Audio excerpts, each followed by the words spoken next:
चलिए अपन लोग चालू करते हैं।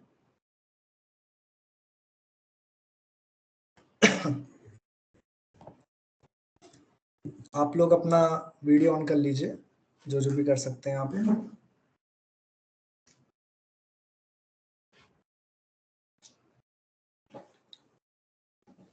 चलिए हाथ जोड़ लीजिए, मंगलाचरण करते हैं। नमो अरिहंताणं नमो सिद्धाणं नमो आयरियाणं नमो वज्रायाणं नमो लोये सव्वसाहुणम्।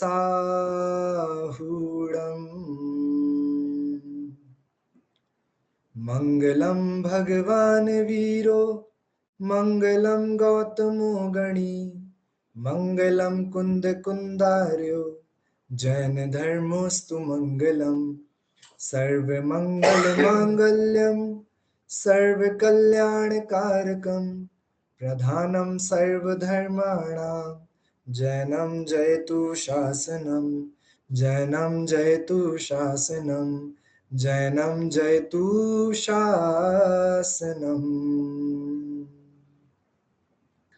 मोक्षमार्गस्य नेतारं भेत्तारं कर्म भूभृतां ज्ञातारं विश्वतत्त्वानां वन्दे तद्गुणलब्धये वन्दे तद्गुणलब्धये वन्दे तद्गुणलब्धये। चलिए अपन सभी लोगों की चर्चा लास्ट क्लास में आत्मा और परमात्मा नामक चैप्टर पे चली थी और अपन लोगों ने वो चैप्टर को कंप्लीट भी कर लिया था। हम लोगों ने उसमें समझा था बहुत सारी चीजें कि आत्मा परमात्मा की कौन कौन से भेद हुआ करते हैं और आत्मा के ये जो 3 भेद अपन ने उसमें पढ़े थे वो किसकी अपेक्षा से बनते हैं, किसकी अपेक्षा से नहीं बनते हैं और उनके कौन कौन से भेद प्रभेद होते हैं और उनको समझने से अपन को क्या क्या लाभ होता है। ये बहुत सारी चीजें अपन लोगों ने उस चैप्टर में पढ़ी थी और मुझे उम्मीद है कि आप सभी लोगों को वो याद भी है कि अपन लोगों ने क्या क्या पढ़ा था। याद है सबको अच्छे से? श्रेया याद है? बढ़िया बढ़िया। अच्छा, तो फिर लास्ट क्लास में मैंने आप लोगों को एक होमवर्क दिया था। होमवर्क क्या था? प्रश्न के उत्तर लाने थे। हाँ रिया भाभी बोलिए एक बार फिर से, मैं म्यूट मतलब मेरी आवाज वॉल्यूम म्यूट थी। हाँ मतलब चैप्टर के अंत में जो प्रश्न थे 4 उसके आंसर्स ढूंढ के लाने थे। हाँ हाँ हाँ हाँ ठीक है। चलो तो ढूंढ के लाए हैं कि नहीं लाए हैं? लाए हैं, बढ़िया। श्रेया देखा था होमवर्क? देख लिया, बढ़िया बढ़िया बढ़िया। चलो तो मैं एक बार पीडीएफ शेयर कर रहा हूं।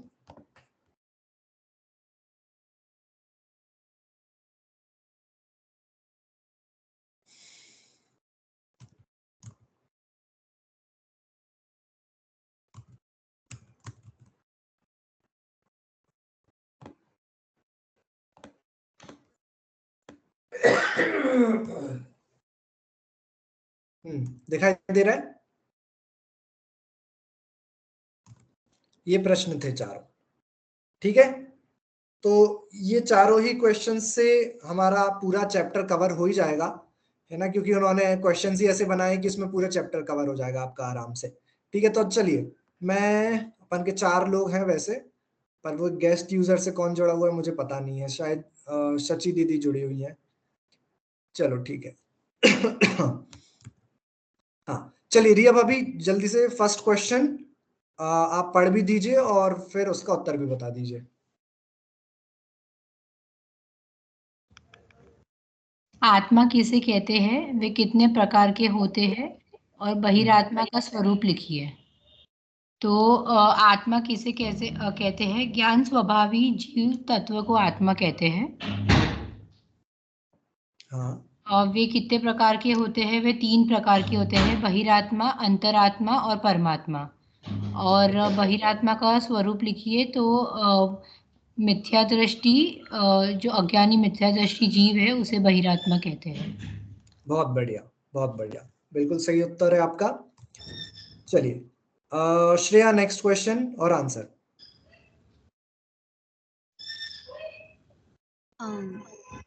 अंतरात्मा का और लक्षण और भेद स्पष्ट कीजिए।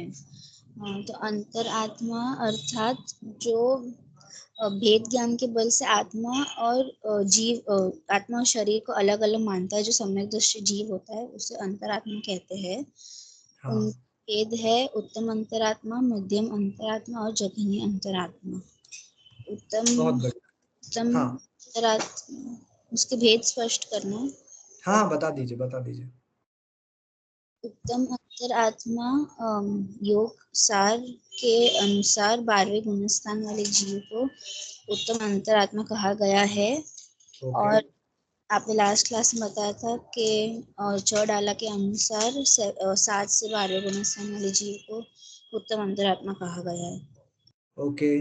फिर मध्यम अंतरात्मा जो रहते देशव्रती जीव और अंगारी, तो चौडाला के हिसाब से 5वें 6वें गुणस्थान वाले जीव को मध्यम अंतरात्मा कहा गया है। और योगसार के अनुसार 5वें से 11वें गुणस्थान वाले जीव को मध्यम अंतरात्मा शामिल किया गया है।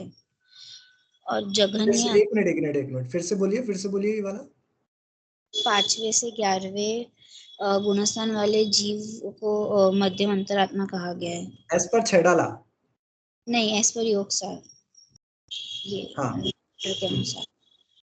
और और जघन्य अंतरात्मा दोनों में सेम आ गया। 4थे गुणस्थान वाले जीव को जो अविरति रहते हैं उनको मध्यम जघन्य अंतरात्मा। बहुत बढ़िया, बिल्कुल सही आंसर है आपका। कामनी दीदी, 3rd क्वेश्चन और आंसर। भैया मैंने क्लास नहीं ले पाई, पर ये परमात्मा किसे कहते हैं ये मैं ऐसे हिसाब से ये हाँ बताइए, जो पता है, जितना पता है उतना बता दीजिए। तो देवशास्त्र गुरु को मान के उन्होंने अपनी आत्मा का कल्याण करा हो, उसे परमात्मा कहते हैं। चलो बढ़िया। और परमात्मा ने मिनिमम कितने कर्मों का अभाव कर दिया है?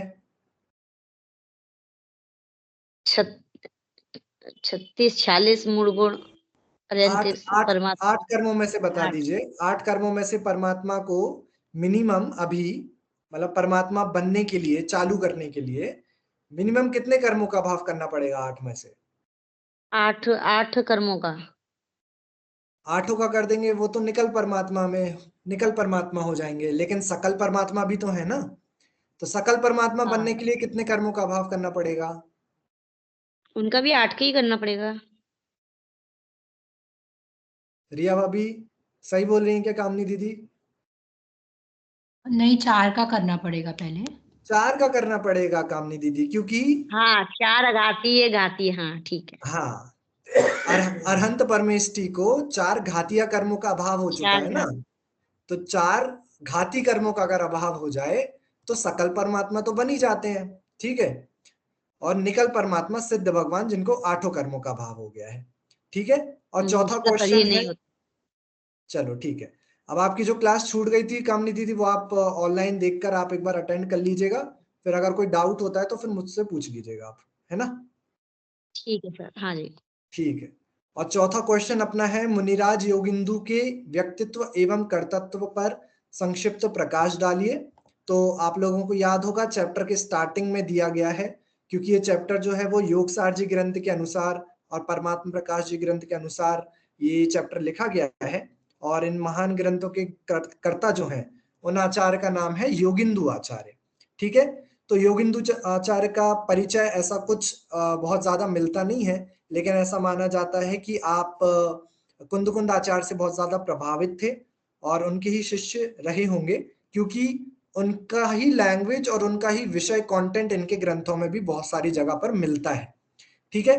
और ऐसा माना जाता है कि 6वीं से लेके 11वीं शताब्दी के बीच में कहीं पर योगिंदु आचार्य हुए होंगे। उनका कोई निश्चित काल अभी तक समझ में नहीं आ पाया है।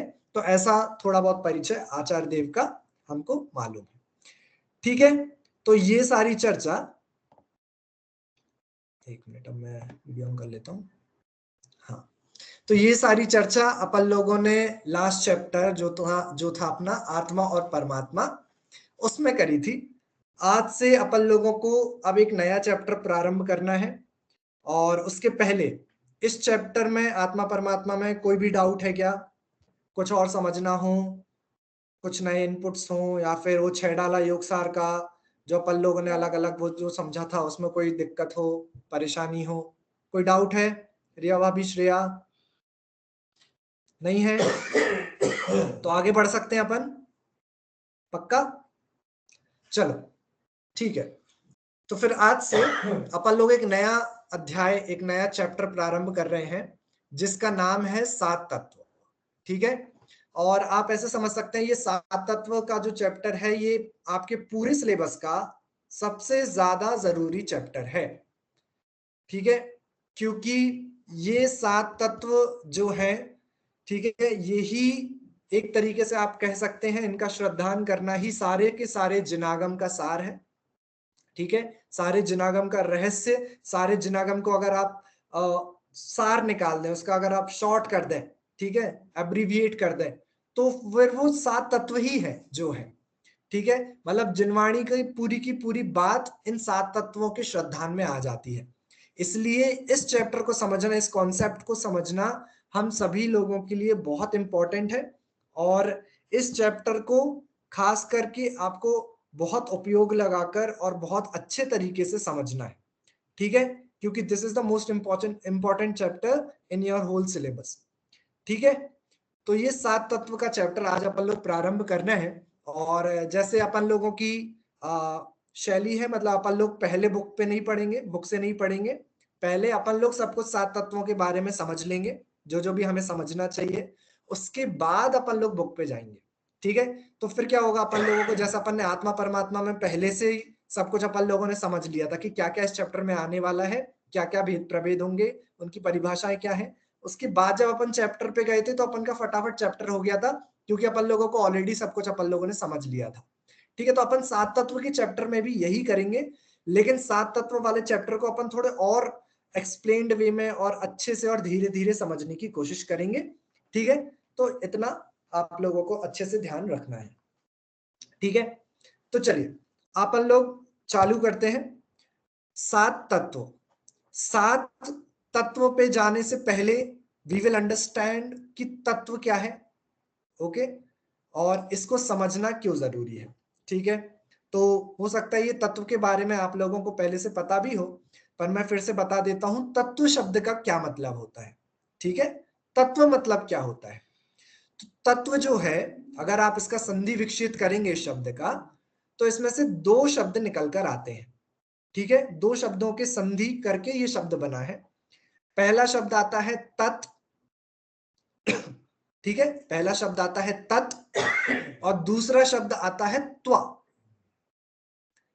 ता, ता, ता के नीचे हलंत, सेकंड वाले ता के नीचे हलंत, मतलब आधा ता है वो, प्लस त्वा, आधा ता और वा। ठीक है, तत् प्लस त्वा इक्वल टू तत्व। ओके, अब इन शब्द का मतलब क्या है? तत्व मतलब होता है उसका, तत् मतलब होता है उसका, तत् शब्द संस्कृत एक शब्द है, उसका मतलब होता है उसका, तत् मतलब उसका। और त्वा, त्वा, त्वा मतलब होता है पना, या फिर कहिए स्वभाव, उसका रूप, उसका कैरेक्टरिस्टिक। ठीक है, उसका भाव। ओके, तो तत् मतलब उसका, त्वा मतलब स्वभाव। तो पूरा क्या बना, इसका अर्थ क्या हुआ? उसका स्वभाव। ठीक है, तत्व का मतलब क्या बना? उसका स्वभाव, उसका स्वभाव। तो अब फिर ये क्वेश्चन उठेगा, भैया किसका स्वभाव, किसकी बात कर रहे हो? आपने बस बोल दिया कि वहां जाओ, तो कहां जाओ? ठीक है, तो ऐसे ही ये शब्द भी हो गया तत्व, मतलब उसका स्वभाव। पर किसका स्वभाव? कि जगत में जितनी भी चीजें हैं, जगत में जितनी भी चीजें हैं, अब ये आप अपने टेबल, कुर्सी, पंखा, आपके सोफा, जीव, पुद्गल, धर्म, अधर्म, आकाश, काल, 6 द्रव्य के अलावा तो विश्व में और कुछ है नहीं, है ना? तो ये सारे के सारे द्रव्य टोटल मिला के कितने हैं? अनंतानंत। ओके, उन सबका क्या? त्व मतलब स्वभाव, वो क्या कहलाता है? तत्व कहलाता है। तो अगर आप कोई भी वस्तु को उठाइए, जैसे अभी ये मोबाइल मैंने उठाया, ठीक है?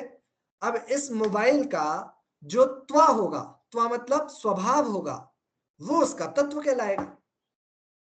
ठीक है? इस मोबाइल का क्या स्वभाव होगा? क्या स्वभाव हो सकता है इस मोबाइल का? इस मोबाइल का बहुत सारे स्वभाव हो सकता है। इस मोबाइल का ये स्वभाव भी हो सकता है कि ये अभी स्मूथ है। इस मोबाइल का ये भी स्वभाव हो सकता है कि इसका कलर ब्लू है। अगर इसमें से कोई स्मेल आ रही होती तो इसका ये भी स्वभाव होगा कि इसमें से ऐसी स्मेल आ रही है ना? तो एक ही वस्तु के बहुत सारे स्वभाव हो सकते हैं। ओके, तो ये उसके जो स्वभाव होंगे, तो ये सब इस मोबाइल के तत्व कहलाएंगे। समझ में आ रही है? ऐसे ही अब आप जीव ले लीजिए। जीव का तत्व क्या कहलाएगा? रिया भाभी, जीव का तत्व क्या कहलाएगा? जानना देखना। जानना देखना, ठीक है? क्योंकि जीव का वही स्वभाव है, जीव का वही काम है। आप ऐसे भी ले सकते हैं कि उस पर्टिकुलर वस्तु का काम क्या है, क्योंकि अपने काम को छोड़ के तो अपन कुछ और करते नहीं है। तो उस वस्तु का, उस पर्टिकुलर वस्तु का जो भी काम रहेगा, स्वभाव रहेगा, वही उसका तत्व कहलाता है। ठीक है? इतनी बात समझ में आ रही है? तस्य भावम तत्वम, जो उसका भाव है वही उसका तत्व है। ओके, तो तत्व जो है वो इन शब्दों से मिलके बना है कि उस पर्टिकुलर वस्तु का जो भी स्वभाव है वो तत्व कहलाता है। ठीक है? अब देखिए, अब जैसे कि मैंने कहा तत्व, है ना? तो उस वस्तु को, जैसे अभी ये मोबाइल जो है, ये इसके अनंतानंत तत्वों से मिलकर बनी है ना? राइट ना? इसमें अनंत गुण है। ठीक है? तो ये जो मोबाइल नामक जो ये वस्तु है, ये अनंत तत्वों से मिलकर बनी है। करेक्ट? तो अगर मैं इसको एक मोबाइल कह रहा हूं, एक वस्तु कह रहा हूं, तो उसमें भी अनंत स्वभाव गर्भित हो गए। ठीक है? तो मैं उस वस्तु के स्वभाव को कभी कभी उसमें वस्तु में एक में करके भी कथन कर देता हूं। जैसे कि अपन लोगों ने, आपको याद होगा श्रेया, अपन लोगों ने लास्ट क्लास में एक चीज पढ़ी थी, रिया भाभी याद होगा आपको, कि जो वस्तु होती है ना, वो उसके अनंत गुणों के अलावा और कोई अलग से वस्तु थोड़ी होती है। जैसे जैसे चाबियों का गुच्छा, याद आया? चाबियों का गुच्छा। तो अगर मैं आपको बोलूं कि आप मुझे चाबी चाबी दे दो और गुच्छा गुच्छा आप रख लो, पॉसिबल है क्या? होता है ऐसा? नहीं होता। क्यों? क्योंकि चाबियों का समूह ही गुच्छा कहलाता है ना? दो अलग वस्तुएं नहीं है, चाबी और गुच्छा अलग चीजें नहीं है। चाबियों का समूह ही गुच्छा कहलाता है, आप उनको अलग नहीं कर सकते। वैसे ही अनंत गुणों का समूह जो है वो वस्तु कहलाती है। ठीक है? तो अनंत तत्वों से मिलकर एक वस्तु बनती है। अनंत तत्वों से मिलकर एक वस्तु बनती है। ठीक है? और उसको भी तत्व कह दिया जाता है, उस वस्तु को भी तत्व कह दिया जाता है कि ये भी एक तत्व है। ठीक है? अब आप समझिए थोड़ी सी बात। देखिए, अब आपको एक ये प्रश्न उठेगा कि आप हमें ये 7 तत्वों की बात बता रहे हो या फिर आप अभी तत्व की बात कर रहे हो। तो हमने तो, अपन लोगों ने ज्यादातर ये सुना है कि भाई तुम 7 तत्वों का ज्ञान करो, तत्वों का ज्ञान करो और तत्वों का भली भांति श्रद्धान करो, क्योंकि तत्वों का श्रद्धान नहीं करोगे तो फिर क्या होगा कि तुम्हें सम्यक दर्शन नहीं होगा, और सम्यक दर्शन नहीं होगा तो क्या होगा कि मोक्ष नहीं जा पाओगे। ठीक है? ये बात तो आपने सुनी होगी ना कि 7 तत्वों का श्रद्धान जो है वो सम्यक दर्शन है। तो अभी मैं आपके नंबर पे तो जा ही नहीं रहा, मैं 7 पे तो पहुंचा ही नहीं हूं अभी, कि 7 तत्व कहां से निकल के आए और ये 7 तत्व कौन कौन से हैं और क्यों 7 है, 10 क्यों नहीं है, 12 क्यों नहीं है, 20 क्यों नहीं है, उस पर अभी मैं पहुंचा ही नहीं हूं। अभी अपन ये बस कॉमन चर्चा कर रहे हैं कि तत्व जो है वो इतने इंपॉर्टेंट क्यों है, और तत्व तो बहुत सारे हैं। अभी अभी अपन लोगों ने समझा ना कि जितनी वस्तुएं हैं उतने तत्व हैं। करेक्ट है कि नहीं? क्योंकि अनंत अगर वस्तुएं इस पूरे विश्व में मौजूद हैं, उनके अनंत तत्व है। राइट? तो मैं किस किस का श्रद्धान करूंगा? क्योंकि आपने तो बोल दिया कि तत्वों का श्रद्धान सम्यक दर्शन है। ठीक है श्रेया, ये वाली बात थोड़ा समझने की कोशिश करिएगा, है ना? थोड़ा टेक्निकल है, थोड़ा सा टफ पड़ सकता है, लेकिन अच्छे से समझिएगा, आराम से समझ में आएगा। आपने ये बोला कि तत्वों का श्रद्धान करना सम्यक दर्शन है, तो मुझे ये बताइए तत्व तो अनंत है कि नहीं? तत्व तो अनंत है। क्यों? क्योंकि एक मोबाइल में ही अनंत तत्व है, एक जीव तत्व, एक जीव में ही अनंत तत्व है। राइट? एक एक पदार्थ में अनंत अनंत तत्व है। समझ में आ रही है बात? तो फिर ऐसे अनंत अनंत अनंत चीजों का हम श्रद्धान कैसे करेंगे? और श्रद्धान तो दूसरी सेकेंडरी बात है।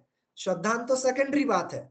श्रद्धा करना, किसी भी चीज पे फेथ करना, वो तो सेकेंडरी चीज है। सबसे पहले तो आप उस चीज को जानते हो ना। अगर किसी चीज को अगर आप जानोगे ही नहीं तो उसका श्रद्धान आपको हो सकता है क्या?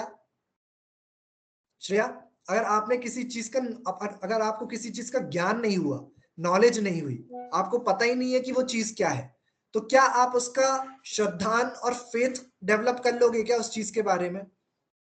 नहीं कर पाओगे। ठीक है? क्योंकि जैसे इसके लिए शास्त्रों में बहुत अच्छा एग्जाम्पल दिया जाता है। जैसे मैंने आपको बोला रिया भाभी कि गधे के सींग के आप श्रद्धान करके बताइए। श्रेया, गधे के सींग का श्रद्धान करिए, हो जाएगा? गधे के सींग के क्यों नहीं होगा श्रद्धान? श्रेया, गधे के सींग का श्रद्धान क्यों नहीं होता? उसका ज्ञान क्या? कैसा होता है एक्चुअल में उसका ज्ञान नहीं है उनको। ओके चलो, हाँ रिया भाभी, और कुछ इसमें ऐड करना है क्या? गधे के सींग का श्रद्धान क्यों नहीं हो सकता?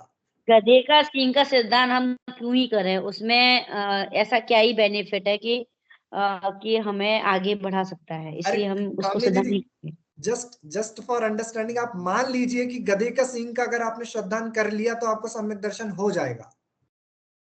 ठीक है? बस just for the sake of discussion अपन ये मान लें कि गधे के सींग का अगर अपन ने श्रद्धान कर लिया तो आपको सम्यक दर्शन हो जाएगा।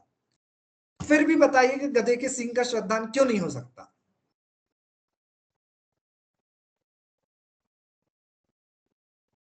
कोई नहीं, कोई भी आंसर नहीं दे रहा है।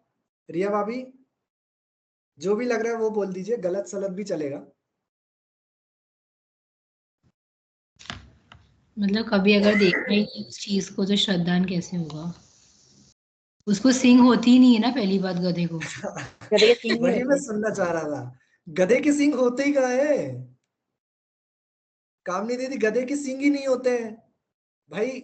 गाय के सींग होते हैं, बैल के सींग होते हैं, बकरी के सींग होते हैं, गधे के तो सींग ही नहीं होते हैं। तो जिस चीज का आपको ज्ञान ही नहीं हो सकता क्योंकि वो चीज है ही नहीं, ठीक है, गधे के सींग ही नहीं होते, उसका ज्ञान ही नहीं हो सकता, तो आपका उसके प्रति कोई श्रद्धान कैसे डेवलप होगा? आपने गाय के सींग पता है, आपने देखे हुए हैं, आपको ज्ञान है उस चीज के बारे में, इसलिए आपसे कोई भी कभी भी श्रद्धान के बारे में उसको पूछेगा, कभी भी कोई भी पूछ लेगा, भले ही गाय सामने हो चाहे ना हो, कि आपको पता है गाय के सींग होते हैं, आप तुरंत बोलोगे कि हाँ गाय के सींग होते हैं। क्यों? क्योंकि आपको उसके बारे में ज्ञान है, और ज्ञान है इसलिए उसके बारे में श्रद्धान भी डेवलप्ड है। ठीक है? तो मैं समझाना क्या चाह रहा था आप लोगों को कि किसी भी वस्तु के श्रद्धान को डेवलप करने के लिए उस वस्तु का सबसे पहले ज्ञान होना जरूरी होता है। राइट? जब तक उसके बारे में ज्ञान नहीं होगा तब तक श्रद्धान नहीं हो पाएगा। तो फिर अगर आप इस नियम को स्वीकार कर रहे हैं कि पहले ज्ञान चाहिए किसी भी वस्तु का, फिर ही श्रद्धान होगा, तो फिर एक बहुत बड़ी शंका लेकर एक शंकाकार आचार्य देव के पास पहुंच गया। वो बोला कि आचार्य देव, आप हमें कल तक तो बहुत समझा रहे थे, बहुत बहुत कह रहे थे कि तत्वों का श्रद्धान करो, तत्वों का श्रद्धान करो, लेकिन एक बात बताइए, तत्व तो अनंत है, ठीक है, तत्व तो अनंत है और हमारा ज्ञान तो बहुत सीमित है। और जब तक हम अनंत जो इतने सारे तत्व हैं उनको जानेंगे नहीं, तब तक हम उनका श्रद्धान कैसे कर पाएंगे?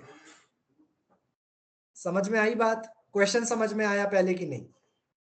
क्वेश्चन समझ में आया कि नहीं? भाई अभी मैं 7 तत्वों पे नहीं गया हूं, ठीक है। जो 7 तत्व जो बनाए गए हैं ना, वो इन्हीं अनंत तत्वों को कंप्राइज करके 7 तत्व बनाए गए हैं, ठीक है। अगर मैं इन 7 तत्वों का विस्तार कर दूं तो वापस से अनंत तत्व है, ठीक है।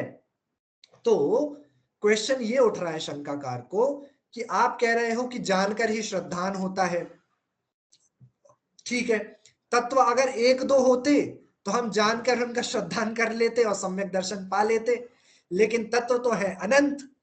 तो अनंत चीजों को ये छोटा सा दिमाग कैसे जाने? जो चाबी कहीं पर रखकर भूल जाता है वो कैसे अनंत चीजों को जाने और उसका श्रद्धान करे?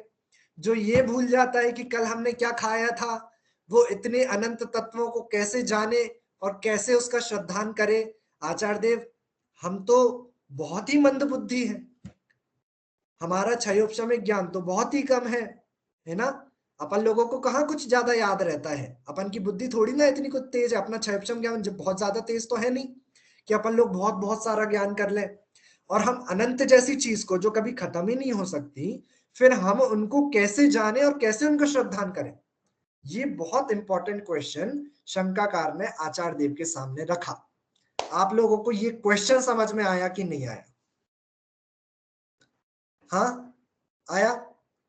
और शंकाकार ने पता है लगे हाथ, शंकाकार ने ये भी आचार्य देव के सामने बोल दिया, आचार्य देव वो सब तो ठीक है, क्योंकि अनंत का ज्ञान तो सिर्फ केवल ज्ञान के होने पर ही हो सकता है, तो तत्वों का श्रद्धान तो तभी होगा जब केवल ज्ञान होगा, क्योंकि तत्व तो अनंत हुआ करते हैं। इसलिए लगता है कि अभी हम पंचम काल में बैठे बैठे तत्वों का श्रद्धान नहीं कर सकते, क्योंकि पंचम काल में तो केवल ज्ञान हो ही नहीं सकता, ठीक है। तो ऐसे करके उसने अपना पल्ला झाड़ा और आचार्य देव के सामने से उठकर जाने लगा, ठीक है, ठीक है।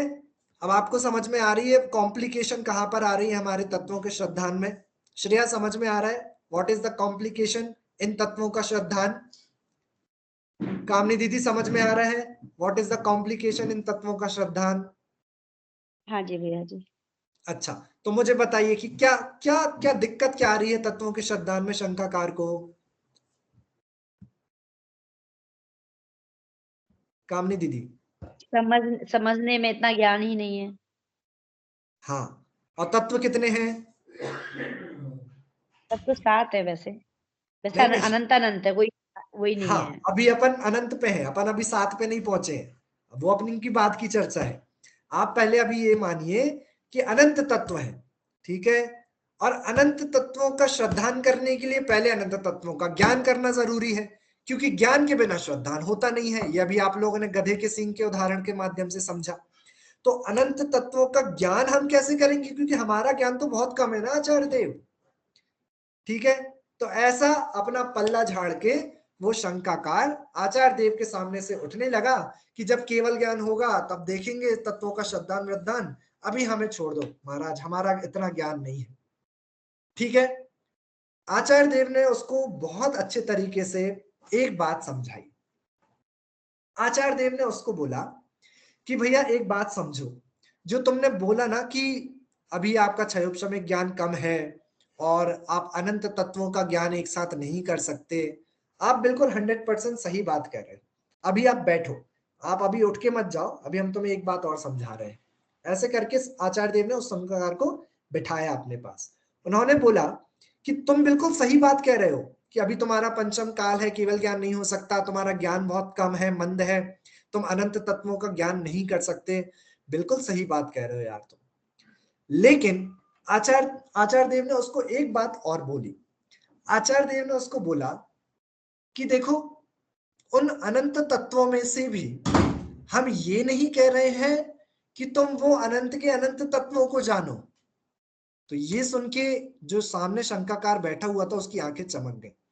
उसने बोला, अच्छा आप हमसे ये नहीं कह रहे हो कि हमें अनंत के अनंत तत्वों का श्रद्धान करना है? तो आचार्य देव ने बोला, हाँ हमने ये कब कहा आपको कि आपको अनंत के अनंत तत्वों का ज्ञान और श्रद्धान करना है? तो फिर शंकाकार ने बोला तो फिर किसका हमें श्रद्धान करना है? तो आचार्य देव ने उसको बोला कि देखो, जिस भी जीव के लिए, जिस भी व्यक्ति के लिए जो चीज उपयोगात्मक होती है, मतलब जो चीज उसकी जरूरत की होती है, अगर वो उस चीज को जान ले और उसमें एक्सेल कर ले, अगर उस चीज को जान ले, उसका श्रद्धान कर ले और उसमें एक्सेल कर ले, तो बस उसका काम हो गया। बस इतनी सी बात समझिए। जिस व्यक्ति के लिए जो चीज इंपॉर्टेंट है, अगर वो उस चीज को जान लेता है तो समझ लो उसका काम हो गया। और यही तो अपन लोक में मानते भी है ना। आप समझिए, जैसे फॉर एग्जाम्पल रिया भाभी, आपको ना अमिताभ बच्चन ने खाने पे बुलाया, ठीक है, मतलब जलसा में जलसा हो रहा है और आप भी इनवाइटेड हैं उसमें, ठीक है। तो अब मान लीजिए अमिताभ बच्चन भी अपन के जैसा खाना खाता है, वो भी जमीकंद वगैरह का भी उसका त्याग हो गया है और पानी वानी छान वान के वो सब बराबर आपके जैसा ही खाना, अपन लोगों को जैसा ही खाना उसने बनवाया है और आपको खाने पे इनवाइट किया है, ठीक है। और आप गए खाने पे और अमिताभ बच्चन भी बैठा हुआ था खाने पे, उसने बोला आइए आइए आप आए हैं, बैठिए खाने पे बैठिए। और खाने पे आप बैठे और खाना परोसा गया तो खाना ज्यादा अच्छा नहीं था, मतलब सूखी रोटियां थी और दाल में नमक वगैरह कम था, सब्जी में भी ज्यादा मजा नहीं आया आपको और साथ में कुछ सलाद वलाद भी नहीं दिया और ऐसे ही खाना हो गया खाना आपका। तो फिर आप क्या बोलोगे यार कि अमिताभ बच्चन मतलब अच्छा आदमी नहीं है, क्यों? खाने पे बुलाया लेकिन खाने में मजा नहीं आया। पर लेकिन क्या आप ये भी बोलोगे क्या कि अमिताभ बच्चन अच्छा एक्टर भी नहीं है? श्रेया,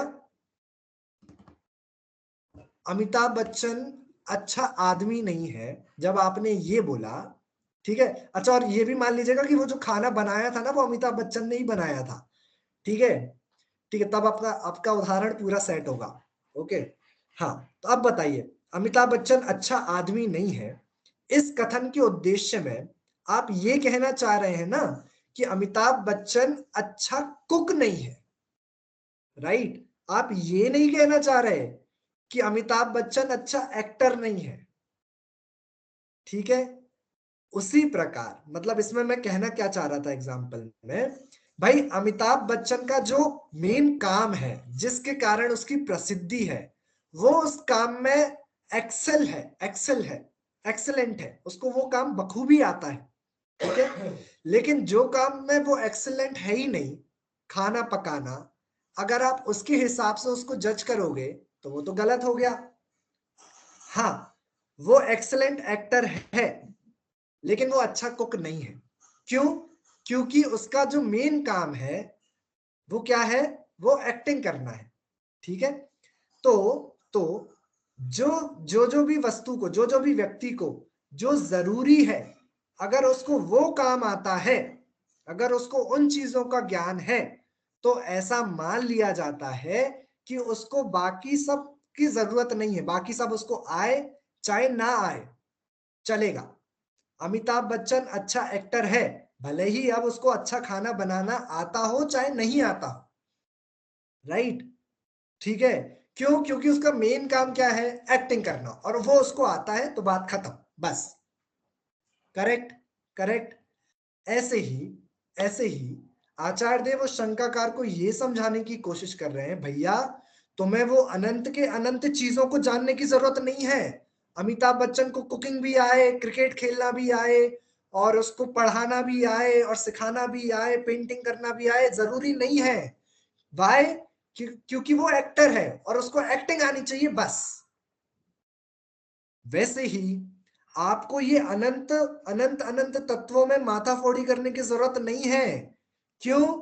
क्योंकि उन अनंत तत्वों में से भी कुछ सारभूत तत्व हैं जिनको अगर तुमने जान लिया तो तुम बाकी तत्वों को जानो चाहे ना जानो फर्क नहीं पड़ता।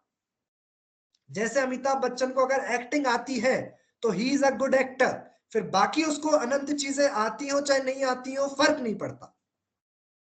समझ में आ रही है अब बात थोड़ी सी?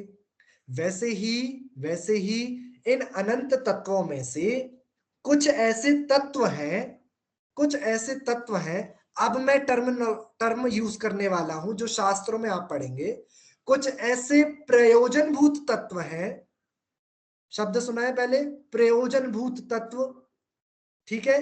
प्रयोजनभूत का मतलब ही वही है जो आपकी नेसेसिटी है, जो आपके काम के हैं, ठीक है। जैसे अमिताभ बच्चन को एक्टिंग काम की है, ठीक है, जैसे किसी पकाने वाले को कुक को कुकिंग काम की है, वैसे ही इन अनंत तत्वों में से कुछ प्रयोजनभूत तत्व हैं जिनको यदि जीव जान लेता है और उनका श्रद्धान कर लेता है तो बस इनफ है,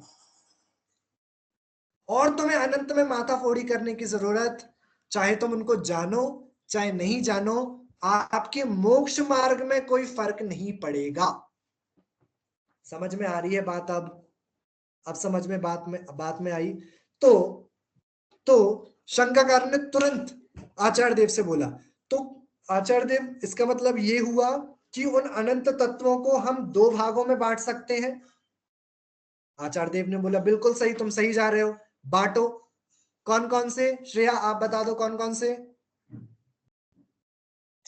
प्रयोजनभूत और अप्रयोजनभूत। बिल्कुल सही उत्तर। अनंत के अनंत, इस पूरे ब्रह्मांड को, अब पूरे ब्रह्मांड को, क्यों? क्योंकि इस अनंत तत्व में हम पूरा विश्व ले रहे थे। आप इस पूरे विश्व को दो हिस्सों में बांट सकते हो। कौन कौन से हो गए वो दो हिस्से? एक हो गया प्रयोजनभूत और दूसरा हो गया अप्रयोजनभूत। प्रयोजनभूत मतलब जो हमारे काम के हैं, और अप्रयोजनभूत मतलब जो हमारे काम के नहीं है। काम के मतलब जिनको हमको जानना है, श्रद्धान करना है, और अप्रयोजनभूत मतलब जिनको आप जाने चाहे ना जाने फर्क नहीं पड़ता। किसमें फर्क नहीं पड़ता? मोक्ष मार्ग में फर्क नहीं पड़ता, आपका उससे मोक्ष नहीं रुकेगा, सम्यक दर्शन ज्ञान चारित्र नहीं रुकेगा। समझ में आई बात? समझ में आई बात? तो सिंपल प्रयोजनभूत तत्व, प्रयोजनभूत शब्द का क्या मतलब हुआ, या फिर प्रयोजनभूत तत्व इस पूरे शब्द का क्या मतलब हुआ, कि जिन तत्वों को जानने से हमें सुख की प्राप्ति होगी और जिन तत्वों को नहीं जानने से हमें सुख की प्राप्ति नहीं होगी, दोनों साइड से आपको लेना है, वाइस वर्सा, ठीक है। जिन तत्वों को जानने से आपको सुख की प्राप्ति होगी और जिन तत्वों को नहीं जानने से आपको सुख की प्राप्ति नहीं होगी, उन्हें प्रयोजनभूत तत्व कहा जाता है। परिभाषा क्लियर हो रही है? रिया भाभी, श्रेया, थम्स अप दिखा दीजिए अगर हो रही है तो। Very nice. जिन तत्व, मैं फिर से रिपीट कर रहा हूं, जिन तत्वों को जानने से आपको सुख की प्राप्ति होगी और जिनको नहीं जानने से सुख की प्राप्ति नहीं होगी, पॉजिटिव एंड नेगेटिव बोथ, उन्हें प्रयोजनभूत तत्व कहते हैं। अब अगर आपको प्रयोजनभूत तत्व की परिभाषा समझ में आ गई है तो कोई मुझे जल्दी से अनम्यूट करके अप्रयोजनभूत तत्व की परिभाषा बता दे। हाँ, कोई भी, रिया भाभी आप ही बता दीजिए अनम्यूट करके। जिन तत्वों को जानने से सुख की प्राप्ति, नहीं, एक मिनट, थोड़ा सोच के। हाँ हाँ, एक मिनट।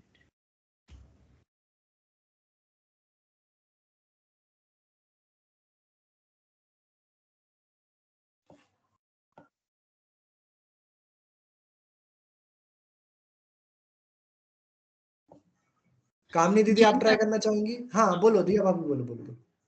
जिन तत्वों को जानने से सुख की प्राप्ति होगी और जिन तत्वों को नहीं जानने से सुख की प्राप्ति नहीं होगी। ये तो हो गए प्रयोजनभूत तत्व। प्रयोजनभूत तत्व। हाँ, अब मैं आपसे पूछ रहा हूं अप्रयोजन तत्व की क्या परिभाषा होगी फिर? जिन्हें जानने ना जानने से कोई फर्क ही नहीं पड़ता। बहुत बढ़िया। रिया भाभी आप क्या कह रहे थे? सेम वही। सेम। श्रेया सेम ना? बिल्कुल सही परिभाषा बनाई आपने, बिल्कुल सही। हाँ श्रेया फिर से कहिए, आवाज नहीं आई आपकी। जिन तत्वों को नहीं जानने से मोक्ष मार्ग में कोई अंतर नहीं पड़ेगा। बहुत बढ़िया, बहुत बढ़िया। तो अप्रयोजनभूत तत्व की सिंपल परिभाषा हो गई कि जिन तत्वों के जानने अथवा ना जानने से हमारे सुख अथवा दुख का कोई संबंध नहीं है, उन्हें अप्रयोजनभूत तत्व कहा जाता है। समझ में आ रही है बात? समझ में आ रही है बात? ये प्रयोजनभूत तत्व और अप्रयोजनभूत तत्व कहां से आए और क्यों आए, ये बात स्पष्ट हो रही है, क्योंकि अपन लोगों ने पूरा आज का सेशन अपन लोगों ने इसी बात को समझने में लगाया। मैं अब 2 मिनट में बस I am just summarising the whole class कि अपन लोगों ने आज पढ़ा क्या है। ठीक है, हमने सबसे पहले ये देखा कि तत्व क्या हुआ करता है। तत्व मतलब होता है किसी भी वस्तु का भाव, किसी भी वस्तु का स्वभाव, उसको तत्व कहा जाता है। ठीक है, तस्य भावम तत्वम, जो वस्तु का जो भाव है वही तत्व कहलाता है। ठीक है, तो अब देखिए, एक वस्तु के तो अनंत भाव हो सकते हैं और इस जगत में तो अनंत अनंत वस्तुएं हैं, तो कितने तत्व हो गए कि भैया अनंत तत्व हो गए, अनंत तत्व हो गए। तो फिर तो एक बहुत बड़ा क्वेश्चन अपन को उठ गया, क्योंकि आप अपन लोगों को आचार्य देव हर पल ये कह रहे थे कि तत्वों का श्रद्धान करो, तत्वों का श्रद्धान करो। तो तत्वों का श्रद्धान कैसे करूं जब अनंत तत्व है? अनंत तत्वों के श्रद्धान करने के लिए तो अनंत तत्वों का ज्ञान करना पड़ेगा, क्योंकि बिना ज्ञान के किसी भी चीज का श्रद्धान होता नहीं है। अगर मैंने आज तक डिज्नीलैंड नहीं जाना कि क्या होता है डिज्नीलैंड, तो मैं उसका श्रद्धान कैसे करूं कि डिज्नीलैंड बहुत अच्छा होता है, उसमें बहुत मजा आता है, उसमें ये राइड्स होती हैं। जिस चीज को जाना ही नहीं उसका श्रद्धान कैसे होगा? तो अनंत तत्वों को श्रद्धान करने के लिए पहले अनंत तत्वों का ज्ञान करना जरूरी हो जाएगा। तो फिर आचार्य देव इतना तो हमारा ज्ञान है नहीं, हमारा तो बहुत छोटा सा ज्ञान है, छोटा सा दिमाग है, हम तो कल की बातें भूल जाते हैं, तो हम अनंत तत्वों को कैसे जानेंगे? तो इसलिए हमारे बस की बात नहीं है। आचार्य देव ने बोला सुनो सुनो सुनो सुनो, ऐसा थोड़ी होता है कि अनंत तत्व है तो तुम्हें अनंत का ही ज्ञान करना पड़ेगा, अनंत का ही श्रद्धान करना पड़ेगा। अरे जो तुम्हारे लिए जरूरी है उतने का बस ज्ञान कर लो तो हो जाता है। जिस व्यक्ति के लिए जो काम जरूरी है, अगर कोई टेलर है, अगर उसको कपड़े बनाना आता है तो मतलब वो अच्छा टेलर है, उसको बाकी का ज्ञान हो चाहे ना ज्ञान हो उससे फर्क नहीं पड़ता। वैसे ही जिससे तुम्हारे सुख और दुख का संबंध है ना, जिन तत्वों के जानने और श्रद्धान करने से तुम्हें सुख मिलेगा और जिनका ज्ञान और श्रद्धान करने से जिनका ज्ञान और श्रद्धान नहीं करने से तुम्हें सुख नहीं मिलेगा, उन तत्वों को तुम जानो, उनका श्रद्धान करो, उनको प्रयोजनभूत तत्व कहा जाता है। और बाकी के जो अनंत तत्व हैं उनको तुम अप्रयोजनभूत तत्व के ब्रैकेट में डालकर छोड़ दो, तुम्हें उनको जानने और श्रद्धान करने की जरूरत नहीं है। क्यों? क्योंकि तुम्हारे सुख और दुख का उससे कोई संबंध नहीं भैया। ठीक है, उनका तुमसे कोई संबंध नहीं है। अब समझ में आ रही है बात? तो अब हम कहां पर आ गए हैं? हम यहां पर आ गए हैं कि हम पहले अनंत तत्वों के चक्कर में फंसे हुए थे, उन अनंत तत्वों के चक्कर में से निकालकर आचार्य देव ने हमको प्रयोजनभूत तत्व के चक्र पर लाकर खड़ा कर दिया है। मतलब अनंत तत्वों को तो उन्होंने सीमित कर हमारे सामने प्रयोजनभूत तत्वों को लाकर खड़ा कर दिया है। अब ये प्रयोजनभूत तत्व कितने हैं, कौन कौन से हैं, क्यों हैं, इनको कैसे जाने, इनका स्वरूप क्या है, उसको समझने के लिए हमें अगले क्लास तक रुकना पड़ेगा। ठीक है, तो आप लोग जुड़े रहिए, नेक्स्ट क्लास में भी मजा आएगा, क्योंकि ये बहुत बहुत अच्छा विषय है। और आज का जो होमवर्क रहेगा वो मैं आप लोगों को, चलिए मैं आप लोगों को व्हाट्सएप कर दूंगा आप लोगों का क्या होमवर्क रहेगा। ठीक है, इतनी बात समझ में आई क्या? आज जो अपन लोगों ने क्लास में पढ़ा वो अच्छे से समझ में आया? इसमें कोई डाउट तो नहीं हो रहा, कोई शंका तो नहीं हो रही, समझ में आ रहा है? चलो बहुत बढ़िया। भैया जी, प्रयोजन तत्व हाँ, भूत जो है वो 7 में सीमित है कि उसमें भी कुछ और आएगा? हाँ, वो नेक्स्ट क्लास में बताऊंगा मैं, वो मिस्ट्री है, अभी सरप्राइज है आप लोगों के लिए। ठीक है, तो वो नेक्स्ट क्लास में खोलेंगे वो आपका गिफ्ट। ओके, वो फ्राइडे में होगी ना क्लास? हाँ जी फ्राइडे। मेरे यहाँ शादी है फ्राइडे। कब है? फ्राइडे को? हाँ। अच्छा, कब आएंगे आप?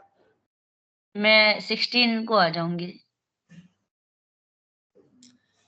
तो फिर तो आपको वो, क्योंकि हमारी भी क्या है, बैंगलोर में एक शिविर चालू होने वाली है, तो फिर बाद में हम लोग भी उसमें बिजी हो जाएंगे, तो फिर मैं फ्राइडे की क्लास तो पोस्टपोन नहीं कर सकता, तो फिर आपको रिकॉर्डिंग क्लास देखनी पड़ेगी कामनी दीदी। ठीक है, मैं देख लूंगी। यदि ऐसा होगा ना, मुझे टाइम मिल जाएगा, मैं याद तो रहता है कि मेरी क्लास है, तो हाँ, मैं आपकी क्लास लिसनिंग लिसनिंग करूंगी ओनली। इसमें ऐसा कर देंगे यदि चलेगा लगा तो। चलेगा चलेगा चलेगा, ठीक है। चलो बढ़िया, आज की क्लास अच्छे से समझ में आई ना कि अपन अभी कहाँ पे थे और कहाँ पे पहुंच गए? ओके, चलो बढ़िया, ठीक है भैया।